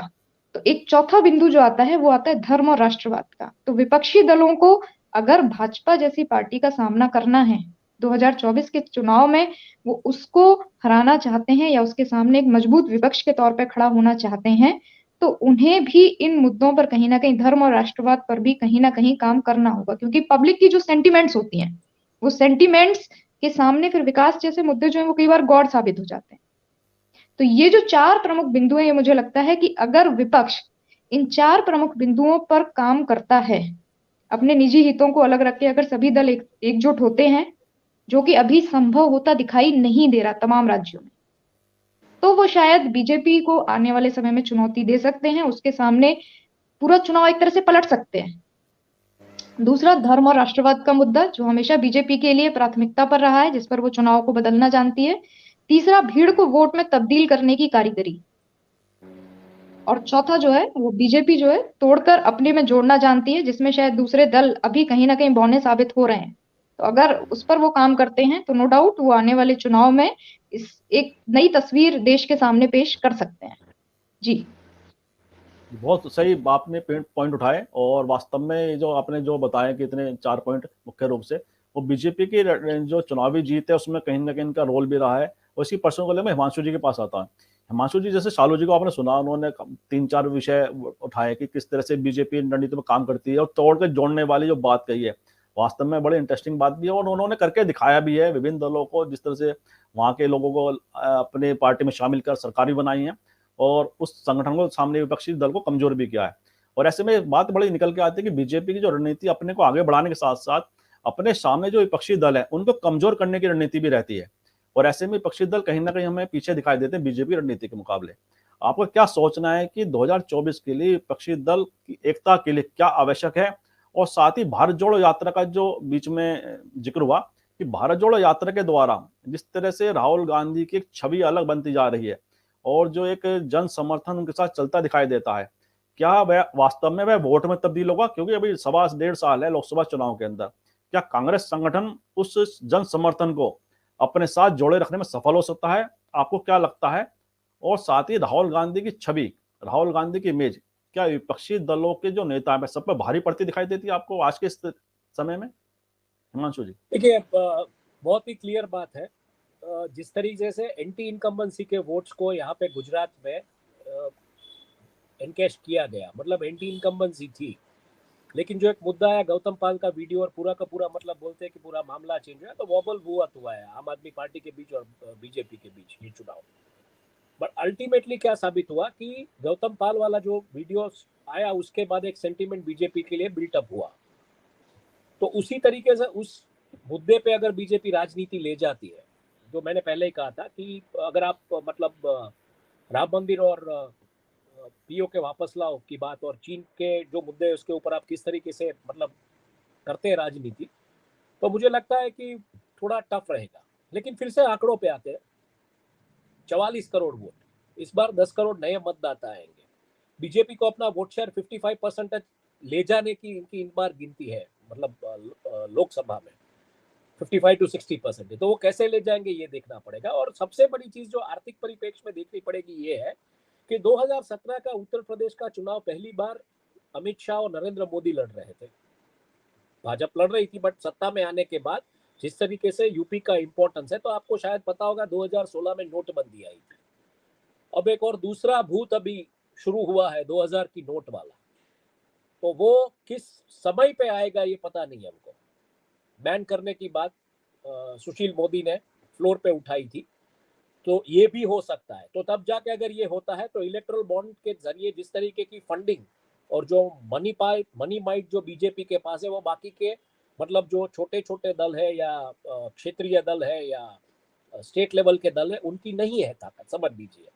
तो वो मुद्दा किस तरीके से होता है। दूसरा, आज एक और समाचार भी है, वो भी समझने लायक है कि आपने प्रॉपर्टीज की डीलिंग में केवाईसी कंपलसरी कर दिया है। तो ये कहीं ना कहीं 2024 की जो राजनीति और रणनीति है, उसमें सब जगह पे आप होल्स प्लग कर रहे हैं कि आपके पास पैसा ना हो ये चुनाव लड़ने के लिए। तो ये अभी से शुरू हो गया है। अब इन मुद्दों के अलावा आप चुनाव कब लड़ पाएंगे, आप एकजुट कब होंगे, एकजुट होंगे लेकिन चुनाव कब लड़ेंगे, आपके पास फाइनेंशियल स्ट्रेंथ होगी। तो इलेक्टोरल बॉन्डिंग में किस तरीके की फंडिंग किसके पास आती है, तो आरटीआई के दायरे के बाहर है। तो ये सब चीजों पे भी मुझे लगता है विपक्ष को कैसे ये सब चीजों पे अपना मतलब एक कंसेंसस बनाते हैं पूरा का पूरा साथ में आके, और कैसे। सबसे बड़ी चीज ये है कि आर्थिक रूप से अगर आप पावरफुल नहीं है तो आप ये चुनाव 2024 वाला लड़ नहीं पाएंगे, पहली बात समझ लीजिए। आर्थिक तौर पे मतलब आर्थिक लेवल पे जिस तरीके से मंदी आ रही है, उस मंदी के माहौल में किस तरीके से इसको मैनेज किया जाएगा, कंट्री की पूरी जो इकोनॉमी उसको कैसे मैनेज किया गया, ये मुझे लगता है इसका कयास हमको इस बजट में मिल जाएगा, पहली बात। लेकिन ऐसे माहौल में अगर मान लीजिए कि 2000 के नोट बैन होते हैं या ऐसा कोई मामला आता है, तो बाकी की पार्टियां जो उनके पास फाइनेंशियल स्ट्रेंथ क्या रहेगी ये चुनाव लड़ने के लिए, तो आप इस मुद्दे पे लड़ नहीं पाएंगे। और शायद 2000 वाला भी फिर से मतलब जो नोटबंदी आई थी, जैसे मास्टर स्ट्रोक था वैसे मास्टर स्ट्रोक कहा जाएगा कि आपने विपक्षों को और बाकी की क्षेत्रीय पार्टियां जितनी उनको खत्म कर दिया और आपने ये चुनाव जीत लिया। तो बहुत सारे मुद्दे हैं जिनके ऊपर विपक्ष को काम करना है, एकजुट तो होना ही होना है। और दूसरा सबसे बड़ा, जैसे मैंने कहा, आंकड़ों पे 55 crore to 60 crore votes BJP target कर रही है to break that record of 400 seats. वो कैसे करेगी और इसमें विपक्ष कैसे उसका रेजिस्टेंस खड़ा करता है, या विपक्ष सही में उन मुद्दों पे आता है एक साथ, जिस तरीके से शालू जी ने जो 4 बिंदु कहे, उन बिंदु पे कैसे लड़ेगा विपक्ष, क्योंकि सबकी विचारधारा सबकी सोच अलग अलग है। तो एकजुट करना सबको, ये थोड़ा टफ मामला है। ऐसे माहौल में मतलब बीजेपी डेफिनेटली अभी तो ब्राउनी पॉइंट स्कोर करती हुई दिखाई दे रही है, लेकिन जैसे सुनील जी ने कहा कि ऐसा नहीं है कि इसको हराया नहीं जा सकता है, क्योंकि सुनील जी ने पूरा का पूरा मतलब परिप्रेक्ष्य राष्ट्र के उसमें दिया कि कहाँ कौन सी स्टेट्स में क्या चल रहा है, किस तरीके से माहौल है।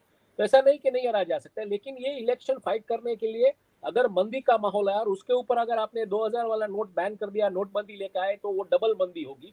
और वो डबल मंदी के मामले में कैसे राष्ट्रीय पार्टियां कैसे लड़ेगी, या क्षेत्रीय पार्टियां कैसे लड़ेगी, या दूसरी पार्टियां कैसे लड़ेगी, ये सबसे बड़ा मुद्दा है। भले आप एकजुट हो, लेकिन पैसा नहीं है तो लड़ोगे कैसे। तो इन सब मुद्दों पे मुझे लगता है it is a wait and watch policy. And मुझे बिल्कुल लगता है अगर आप 55-60 करोड़ वोट्स की बात करें, तो जिस तरीके के हालात अभी है मुद्दों पे, जैसे शुक्ला जी ने कहा कि मुद्दों पे अगर चुनाव लड़ते हैं तो बिल्कुल बीजेपी के लिए टफ होगा, लेकिन मुद्दों पे ये चुनाव जाएंगे कि नहीं, क्योंकि राम मंदिर का मुद्दा है। तो धर्म और राष्ट्रवाद की राजनीति का अगर आप कॉकटेल करके चलेंगे तो बिल्कुल 55-60 करोड़ वोट्स आप लेके जाएंगे, ये मतलब बिल्कुल वाजिब सी बात हो जाती है।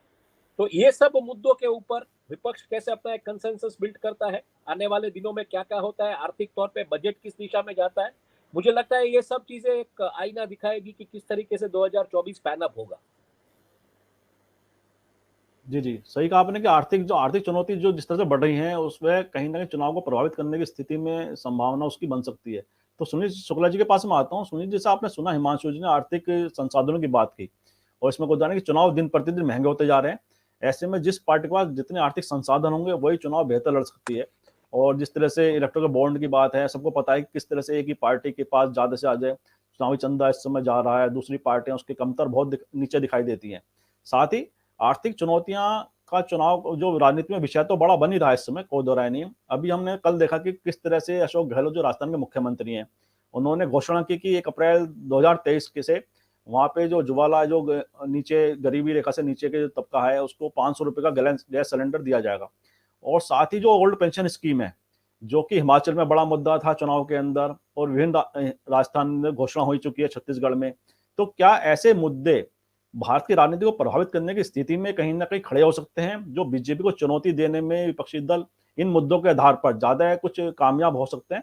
और साथ ही जैसे आपने पूर्व वक्ता में अपने वक्तव्य में कहा था कि विभिन्न राज्यों की आपने बताई थी बातें, अगर हम बात करें नवीन पटनायक हो गए, जगनमोहन रेड्डी हो गए, और इस तरह से जो विभिन्न प्रदेशों में जो राजनीतिक दल हैं वह कांग्रेस के साथ आने में कहीं ना कहीं संकोच भी करते हैं और बीजेपी के साथ केंद्रीय राजनीति के आधार पर कहीं ना कहीं समझौते करते भी दिखाई देते हैं। तो अगर विभिन्न राज्यों की बात करें तो ऐसे में क्या परिदृश्य आपके सामने उभर के आता है, आप क्या सोचते हैं इस बारे में? सुनील शुक्ला जी। जितने संसाधन भारतीय जनता पार्टी के पास हैं उतने रिसोर्सेस किसी भी पार्टी के पास नहीं है। रिसोर्सेस के मामले में भारतीय जनता पार्टी अनमैच्ड है और उसका मुकाबला कोई एक दल नहीं कर सकता, लेकिन सभी दल मिलकर के कर सकते हैं। क्या आर्थिक संसाधनों के बावजूद हिमाचल का चुनाव कांग्रेस नहीं लड़ी? आर्थिक संसाधनों के बावजूद, कमी के बावजूद एमसीडी का चुनाव आप नहीं लड़ी? आर्थिक संसाधनों के कमी के बावजूद पिछले दिनों जो पश्चिम बंगाल का चुनाव हुआ था, ममता बनर्जी ने नहीं लड़ा।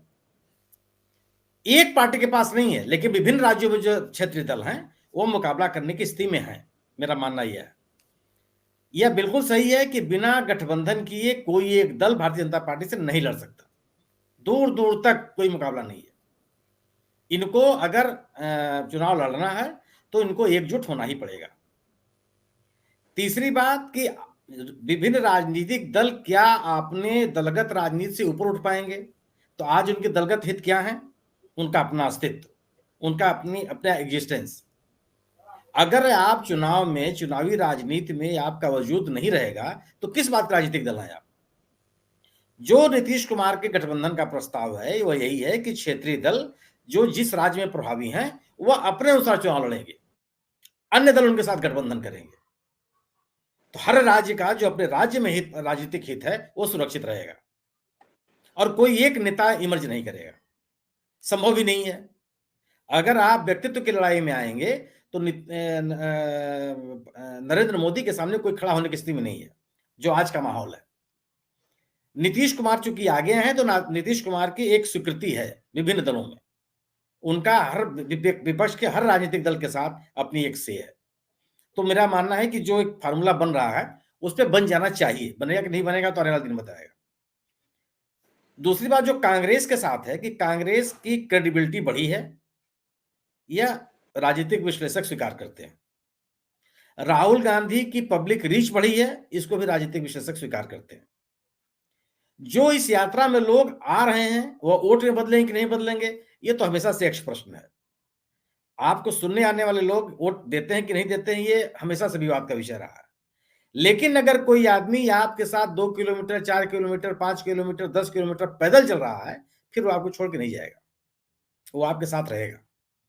आपका भाषण सुना, आपकी मिठाई खाई, आपका पानी पिया और चला गया तो संदेह है इसमें। लेकिन अगर वो आपके साथ संघर्ष में है, धरना दे रहा है, जुलूस निकाल रहा है, 5-10 किलोमीटर पैदल चल रहा है, यानी कोई ना कोई उसकी आपके साथ एक सहमति है। मुझे लगता है कि इस तरह के जो लोग अगर आपके साथ जुड़ रहे हैं तो वो उसका मतदान के ऊपर असर पड़ना चाहिए। अगली बात कि जिस तरीके से विभिन्न वर्गों के प्रतिष्ठित लोग इस यात्रा में शामिल हुए हैं, उसने भी इस यात्रा का वैल्यू एडिशन किया है। मैं नहीं कहता कि रघुराज रामन इतने बड़े राजनीतिक व्यक्ति हैं कि पूरा देश उनसे प्रभावित हो जाएगा, लेकिन इस देश का एक बड़ा वर्ग है जो उनकी मौजूदगी से प्रभावित होता है कि अगर इनकी तरह का पढ़ा लिखा, समझदार, राजनीतिक रूप से जागरूक और आर्थिक नीतियों का जानकार व्यक्ति अगर इस यात्रा के साथ चल रहा है तो कोई ना कोई बात तो है ही है। मैं नहीं कहता कि लाख, 2 लाख, 10 लाख, करोड़, 25 करोड़ लोग प्रभावित हो जा रहे हैं। 5 आदमी प्रभावित होता होगा है, लेकिन एक समूह होता है जो प्रभावित होता है ऐसे लोगों से भी। तो ऐसे लोगों के शामिल होने से एक वैल्यू एडिशन हुआ है। अगर ओम थानवी जैसा पत्रकार राहुल गांधी के साथ 2-4 किलोमीटर पैदल चलता है तो एक समूह है जो उससे प्रभावित होता है और मानता है कि इस यात्रा में कुछ न कुछ दम तो है। तो इस यात्रा के कारण कांग्रेस पार्टी की एक स्वीकृति बढ़ी है, राहुल गांधी की क्रेडिबिलिटी बढ़ी है और विपक्ष के प्रति लोगों के मन में सम्मान बढ़ा है। एक राजनीतिक विमर्श बदला है। निश्चित रूप से धर्म और राष्ट्रवाद का कोई काट किसी के पास नहीं है। हम भी राष्ट्रवादी हैं। अगर हमारे ऊपर राष्ट्र के ऊपर संकट आएगा कोई, तो हम तो निश्चित रूप से राष्ट्र के साथ ही खड़े होंगे ना। कौन सा ऐसा व्यक्ति जो कहेगा कि हम राष्ट्र के साथ नहीं रहेंगे? लेकिन हमारे राष्ट्र की सुरक्षा कौन कर पाएगा और कौन कर रहा है, ये तो देखेंगे ही देखेंगे आप। ऐसा तो है नहीं, किसी विमर्श नहीं होगा कि कौन कर रहा है, कौन नहीं कर रहा है। धर्म का भी असर पड़ता है, बिल्कुल पड़ता है। तो क्या धर्म का असर जो चुनाव भी हुए हैं 2 राज्यों के और अन्य चुनाव, इस पे कोई असर पड़ा? क्या धर्म का असर केरल, तमिलनाडु, कर्नाटक, आंध्र प्रदेश और तेलंगाना में पड़ेगा? क्या इस धर्म का असर त्रिपुरा, महाराष्ट्र, हिमाचल, आंध्र प्रदेश, गुजरात, छत्तीसगढ़ और झारखंड में पड़ेगा? क्या वहां के लोग अपने स्थानीय जरूरतों को नहीं देखेंगे? क्या सरकारें हम धर्म चलाने के लिए चुनते हैं? क्या लोग ये विमर्श नहीं करेंगे? और अगर विमर्श नहीं करेंगे तो कोई बात ही नहीं है, तो फिर तो राजनीतिक विमर्श का कोई मतलब ही नहीं है कि इन राजनीतिक दलों के होने का कोई औचित्य ही नहीं है। लेकिन अगर ये राजनीति तमाम धर्म की राजनीति के बावजूद भी अगर उत्तर प्रदेश की विधानसभा में समाजवादी पार्टी अपनी ताकत 3 गुना बढ़ा लेती है और उसी राज्य में भगवान श्री राम का मंदिर बन रहा है, तो एक राजनीतिक संदेश है कि समाज के में एक हलचल होती है और लोग अपने मुद्दों को लेकर भी उतने ही गंभीर होते हैं। लेकिन निश्चित रूप से धर्म का और राष्ट्रवाद का कोई काट नहीं है, लेकिन यही डिसाइडिंग हो जाते हैं हमेशा, ऐसा नहीं है। अगर राष्ट्र के ऊपर कोई संकट आएगा, कोई स्थिति बनती है जिसकी बात हिमांशु जी ने कही, निश्चित रूप से पूरा राष्ट्र सरकार के साथ खड़ा होता है। तब ये लोग ये विमर्श नहीं करते हैं कि कौन है और कौन नहीं है। हम सरकार के साथ हैं और सरकार हमारा इन चुनौतियों से निपटे, उसमें तो कोई माने बात ही नहीं होती। लेकिन यह मुद्दा बना करके अगर आप आगे बढ़ते हैं तो इस पर चर्चा होती है, मेरा अपना मानना है। मेरी अपनी समझ है, पहली चीज कि बिना विपक्षी एकता के भारतीय जनता पार्टी के सामने कोई चुनौती नहीं है। विपक्षी एकता के सामने कोई चेहरा नहीं होगा, ये भी मैं मान के चल रहा हूं। और जिस तरीके से कोशिशें चल रही हैं गैर भाजपा दलों के एकता को लेकर के, मुझे लगता है कि वही आगे चलेगा। तीसरी चीज, अपने अपने राज्यों में, विभिन्न राज्यों में जो राजनीतिक दल हैं वो भारतीय जनता पार्टी के साथ निश्चित रूप से उतने संसाधन उनके पास नहीं है जो भारतीय जनता पार्टी के साथ है, लेकिन इतना अभाव भी नहीं है कि चुनाव न लड़ सके। वो मजबूती के साथ चुनाव लड़ेंगे और कायदे से चुनाव लड़ेंगे अपने अपने राज्यों में। सामूहिक पैसा किसी के पास नहीं है। और चुनाव मुद्दे इस तरह के हैं जो मुझे लगता है कि ये मुद्दे चुनाव को प्रभावित करेंगे और एक स्थिति बनेगी। और गवर्नेंस का मुद्दा 10 साल के सरकार के बाद एक प्रमुख मुद्दा होना चाहिए इस देश की राजनीति में, और वह 2024 को चुनाव को प्रभावित करेगा। निश्चित रूप से मैं हिमांशु जी की इस बात से भी सहमत हूं कि इनके जो अन्य दल हैं और जिन अन्य दलों को विभिन्न जगहों पर प्रायोजित करके ये चुनाव वोट को बांटने की जो कोशिश होती है वो भी होगी, लेकिन ऐसा भी है कि ये कोशिशें नाकाम हुई हैं। AIMIM का जो असर बिहार की राजनीति में पड़ा, वो असर बंगाल में नहीं पड़ा, वो असर गुजरात में नहीं पड़ा। गुजरात के 13 उम्मीदवारों में से मेरी जानकारी के अनुसार 11 के जमानत जब्त हो गए। तो ये हमेशा वोटों का बंटवारा हो जाए, यह ऐसा नहीं है। गुजरात में जिस आम आदमी पार्टी को लोगों ने सूरत में 22% वोट दिया था नगर निगम के चुनाव में, 1 सीट नहीं दिया विधानसभा के चुनाव में।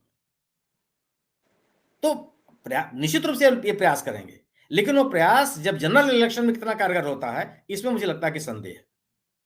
जी बिल्कुल ठीक कहा कि आपने विभिन्न जो स्तर के चुनाव होते हैं, जैसे नगर निगम का चुनाव है, लोकल बॉडी का चुनाव है, उसमें मतदाताओं की भूमिका अपना मानसिकता एक अलग तरह से काम करती है। विधानसभा में अलग और लोकसभा चुनाव में अलग। ये हमने पिछले 2-3 चुनावों में देखा है कि किस तरह से मतदाता विभिन्न स्तर पे जब मतदान करने जाते हैं तो उनकी एक अलग सोच होती है, अलग दृष्टि होती है। उस आधार पर वो अपने जनप्रतिनिधि और सरकार को चुनने का कार्य करते हैं। तो मैं कार्यक्रम बंदी पड़ाव में आता हूँ और जिगर जी के पास आता हूँ। जिगर जी, जैसा पूरी चर्चा को आपने सुना और फिर बात वही आती है कि स्टेट वाइज जो स्थिति है राजनीतिक तौर पर अगर हम देखें तो विभिन्न एक तरह से, जहां महाराष्ट्र में बीजेपी ने बड़ी एक चुनावी जीत हासिल की थी पिछले चुनाव में, बिहार में बड़ी चुनावी जीत हासिल की थी, साथ में मध्य प्रदेश में बड़ी चुनावी जीत हासिल की थी, लेकिन आज इन प्रदेशों में बड़ी चुनौती उनके सामने हमें दिखाई देती है कहीं ना कहीं। अगर महाराष्ट्र में एनसीपी, कांग्रेस और शिवसेना तीनों मिलकर चुनाव लड़ती हैं तो बड़ी चुनौती बीजेपी के लिए मिल सकती है। वहीं अगर हम बात करें मध्य प्रदेश की, तो इस समय मध्य प्रदेश के हालात भी अगर राजनीतिक तौर पर देखें तो कहीं न कहीं कांग्रेस वहाँ पे चुनौती देने की स्थिति पे हमें दिखाई दे रही है। इसी प्रकार बिहार में अगर राष्ट्रीय जनता दल यूनाइटेड और कांग्रेस मिल जाते हैं तो वहाँ भी एक बीजेपी के लिए चुनौती बन सकती है। और साथ ही जो कर्नाटक, अगर साउथ की बात करें, दक्षिण भारत राज्य की बात करें, तो उसमें कर्नाटक में भाजपा की सरकार है और एक बड़ी वहाँ पे संगठन बीजेपी का रहा है, बड़ा मतलब सरकार भी उनकी रही है। लेकिन साथ ही इस समय जो वहाँ की राजनीति को देखें तो वहाँ बीजेपी के सामने कांग्रेस बड़ी चुनौती के तौर पर हमें दिखाई दे रही है। तो ऐसे में जहाँ बीजेपी का मजबूत संगठन रहा, मतलब लोकसभा चुनाव में सीटों की तादाद बड़ी अच्छी खासी थी, उन प्रदेशों में चुनौती मिलती इस समय दिखाई देती है। और उत्तर प्रदेश के अंदर भी जहां 2 लोकसभा चुनाव में बीजेपी ने बड़ी जीत हासिल की, वहीं इस समय गठबंधन की भूमिका भी, जैसे सुनील जी ने कहा कि समाजवादी पार्टी ने पिछले चुनाव में, विधानसभा चुनाव में अच्छी खासी सीट में बढ़ोतरी की। ऐसे में ये चुनौती जो बन रही है बीजेपी के लिए पूरे परिदृश्य में, और जहां शालू जी ने भी कुछ बातें जो पॉइंट उठाए थे, उन दोनों परिदृश्य में, दोनों के उसमें आप क्या, आपका आकलन है, किस तरह से आप सोचते हैं पूरे पिक्चर को, पूरे राजनीतिक परिदृश्य को? जिगर जी। जी, बिल्कुल, बिल्कुल। प्रशांत जी, मेरे ख्याल से पूरी डिबेट का जो सार है वो सबकी बातों से हमें ऑलमोस्ट मिल गया है। चाहे शालू जी ने जो 4 मुद्दे या बिंदु उठाए उसकी बात करें, या हिमांशु भाई ने जो कुछ सेंसिटिव मुद्दों की बात की, जिस तरीके से पाकिस्तान पीओके बैक लेने की बात हो या चाइना की, और बाकी जो ओवरऑल पूरा जो पिक्चर बिल्कुल डिटेल में सुनील सर ने समझाया, मेरे ख्याल से ये सारी बातों से मैं बिल्कुल सहमत हूँ। उसमें सिर्फ 1 या 2 पॉइंट, कुछ 1-2 पॉइंट मैं जोड़ना चाहूँगा कि बीजेपी को चुनौती विपक्ष से ज़रूर है, पर वो विपक्ष से नहीं है, विपक्ष की एकता से है। अगर विपक्ष की एकता नहीं हुई तो ये बिल्कुल बीजेपी के लिए क्लीन स्वीप जैसा होगा, पहली बात। दूसरी बात ये है कि बीजेपी को एक चिंता ये भी है आने वाले समय में 2023 और 2024 दोनों के लिए, कि उनके अंदर का जो अंदरूनी कलह है, या हर एक जगह पे, हर एक राज्य में जो ऐसे लोग हैं जो बागी बन सकते हैं, वो भी मेरे ख्याल से बीजेपी के लिए कहीं न कहीं बड़ी चुनौती का काम करेंगे। और तीसरी बात मुझे ये लग रहा है कि विपक्ष की एकता जो है उसके साथ-साथ उन्हें एक ऐसा मैनिफेस्टो, जो मैंने पहले बताया कि कॉमन मिनिमम प्रोग्राम, इस तरीके से लाना होगा जो लोगों की भलाई के लिए बहुत ही मैसिव लेवल पे काम करे, तभी लोग उन पर भरोसा करने की बात करेंगे या उसके बारे में सोचने की शुरुआत करेंगे। अगर वो बिल्कुल बेसिक अपना मैनिफेस्टो लेकर आते हैं जो हमेशा बरसों से आता रहा है, तो मेरे ख्याल से वो इन्हें इम्पैक्ट नहीं करेगा लोगों को। और जहाँ तक लोगों को इम्पैक्ट नहीं करेगा तो वापस से यही बात आके खड़ी रहेगी कि जो विपक्ष है वो अगर इतना प्रभावित नहीं करता लोगों को, तो फिर जो चल रहा है वो क्यों हम उसको डिस्टर्ब करें। तो वो परिप्रेक्ष्य में भी बीजेपी को वोट जाएँगे। तो मेरे ख्याल से ये सारी जो चुनौतियाँ बीजेपी के लिए भी है और विपक्ष के लिए है, अब आने वाले समय में हमें देखना होगा कि उनमें से कौन-सी पार्टी सबसे ज़्यादा मेहनत से और बहुत ज़बरदस्त अपने एक्शन से काम करती है। और हम जानते हैं कि हमेशा बीजेपी बहुत ज़्यादा एक्शन करती है, अपने चाहे संगठन से हो या फिर अपनी रणनीति से हो। तो मेरे ख्याल से विपक्ष के लिए भी ये बहुत बड़ी चुनौती है कि 2023 में आने वाले इलेक्शंस में और 2024 के लोकसभा इलेक्शन में अपने जो नंबर्स है, वो नंबर गेम को बहुत अच्छे से बरकरार रखना, और बीजेपी को भी कहीं न कहीं रोकना। और वो जो नंबर गेम बीजेपी हासिल करना चाहती है, उसको रोकने के लिए मेरे ख्याल से विपक्ष को ये सारी चीज़ों को इम्प्लीमेंट करना रहेगा। अगर आने वाले समय में अलग-अलग राज्यों में ही हम देखेंगे कि विपक्ष में फूट पड़ रही है या सही-सही नहीं हो रहा है, तो मेरे ख्याल से 2024 बिल्कुल बीजेपी के लिए क्लीन स्वीप जैसा हो जाएगा, ऐसा अभी दिख रहा है। जी। बात हो जाती है कि विपक्षी दलों की चुनौती आपस में एक दूसरे को देते रहेंगे, या सब मिलकर आपस में एकजुट होकर बीजेपी को चुनौती देने की स्थिति में होंगे? तो ये बड़ा सवाल है और जब प्रश्न की बात ही सभी के सामने है और सभी अपने-अपने स्तर से इसका आकलन भी कर रहे हैं कि क्या संभावनाएं हैं। और 2023 में जो विधानसभा चुनाव होने कुछ राज्यों में, वह काफी हद तक लोकसभा चुनाव जो 2024 में होगा उसकी काफी सारी एक तस्वीर हमें कहीं न कहीं सबके सामने प्रस्तुत करेंगे कि देश की राजनीति की दिशा और दशा किस तरफ जा रही है और क्या होने जा रही है। इसमें कोई दो राय नहीं है। और आज की जो चर्चा को गरिमा के साथ अपने पूरी विश्लेषण देने के लिए, वो नया आयाम देने के लिए चर्चा को, जिस तरह से हमारे अतिथियों ने इसमें अपनी भूमिका निभाई अपने वक्तव्य के द्वारा, अपने आकलन के द्वारा, निश्चित रूप से हमारे दर्शकों को जरूर पसंद आएगी, ऐसा मेरा पूरा विश्वास है। तो मैं चर्चा में जुड़ने के लिए सुनील शुक्ला जी का बहुत बहुत आभार व्यक्त करता हूँ, धन्यवाद व्यक्त करता हूँ कि उन्होंने बहुत ही सार्थक विश्लेषण कर और राज्य दर राज्य जिस तरह से उन्होंने प्रस्तुत किए विश्लेषण, उससे दर्शकों को जरूर जानकारियां निश्चित रूप से अच्छी मिली होंगी। उनका मैं धन्यवाद व्यक्त करता हूँ। साथ ही शालू जी का भी बहुत बहुत धन्यवाद व्यक्त करता हूँ कि इन्होंने भी जिस तरह से बताया कि जो कुछ पॉइंट्स उन्होंने उठाए कि जो मुख्य मुद्दे हैं जिन पर बीजेपी लगातार कार्य करती है, वह विपक्षी दलों के लिए बड़ी चुनौती है और उसका वह कैसा पार पाएंगे, उनके लिए बड़ा कठिन एक उनके लिए कार्य है कि विपक्षी दल किस तरह से उन जो बीजेपी के पॉइंट है उन पे कैसे उन्हें चुनौती दे सकने की स्थिति में आ सकते हैं। मैं उनका धन्यवाद व्यक्त करता हूँ। साथ ही हिमांशु जी का भी बहुत बहुत धन्यवाद व्यक्त करता हूँ कि उन्होंने बताया था किस तरह से देश के अंदर आर्थिक चुनौतियां बढ़ रही हैं और भविष्य में और बढ़ सकती हैं, क्या संभावनाएं हैं उसकी, जिस तरह विश्व के अंदर आर्थिक चुनौतियां लगातार बढ़ रही हैं, उससे मंदी आने का खतरा, या दूसरे अन्य जो आर्थिक रूप से जो जुड़े मुद्दे हैं वह कहीं ना कहीं और उभर सकते हैं। तो इसको लेकर बीजेपी के सामने, विपक्षी दलों के सामने बड़ी चुनौती है। तो हिमांशु जी का भी मैं धन्यवाद व्यक्त करता हूँ और साथ ही जिगर जी का भी बहुत बहुत आभार व्यक्त करता हूँ कि उन्होंने बताया कि किस तरह से विपक्षी दल अगर एक नहीं हुए और आपस में टकराते रहे तो बीजेपी की राह में कोई चुनौती वह पेश नहीं कर पाएंगे। इसलिए सबसे बड़ा सवाल तो विपक्षी दलों के लिए है कि आपस के मतभेद भुलाकर एक मंच पर आए और बीजेपी के सामने मुद्दों आधारित राजनीति करें, ना कि चेहरे आधारित राजनीति। क्योंकि चेहरे की बात करेंगे तो कहीं ना कहीं नरेंद्र मोदी का कद उन सबसे अलग दिखाई देता है, बड़ा दिखाई देता है। अगर मुद्दों पे आते हैं तो वह बीजेपी को चुनौती दे नहीं सकने की स्थिति में आ सकते हैं। तो मैं सभी का पुनः आभार व्यक्त करता हूँ, धन्यवाद व्यक्त करता हूँ कि इस चर्चा को एक सार्थक आयाम देने के लिए आप सबने बहुत अच्छा विश्लेषण किया। अपने सभी दर्शकों से भी आग्रह करता हूं कि इस वीडियो को लाइक करें, शेयर करें, कमेंट करें। साथ ही संवाद इंडिया चैनल को सब्सक्राइब के साथ बेल आइकन जरूर दबाएं, जिससे संवाद इंडिया के अपडेट आपको समय से मिलते रहें। आप सभी का पुनः धन्यवाद।